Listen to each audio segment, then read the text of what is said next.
తదనంతరం వరలక్ష్మి వ్రతం కనుక చేసుకుంటే నిజంగానండి కల్పోక్త ప్రకారముగా చెప్పబడినటువంటిది ఈ విధంగా చేసుకోవడం వల్ల మీ ఇంట్లో అష్టలక్ష్ములు స్థిర చాంద్రమానేన ప్రభవాది షష్ఠి సంవత్సరాణం స్నానమాచరించరు.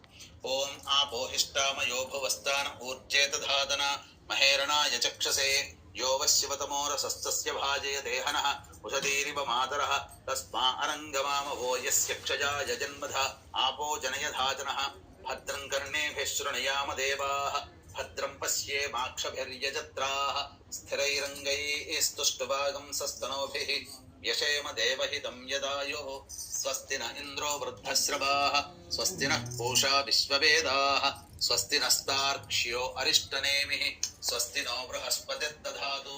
ఓం శాంతి శాంతి శాంతి. శ్రీ మహాగణాధిపతి నమః. శుద్ధోదక స్నానం సమర్పయామి. నేను చూపించు ప్లేట్లో స్నానానంతరం శుద్ధ ఆచమనీయం సమర్పయామి. పుష్పం అక్షతలు తీసుకొని కొద్దిగా వస్త్రం అవి ఒకటి వస్త్రం అభివస్త్రా సువసనాన్యర్షాభిధేనో సుదుఘా పూయమానః అభిచంద్రావర్తవేనో హిరణ్యాభ్యశ్వాన్ రథినో దేవసోమ. శ్రీ మహాగణాధిపతి నమః.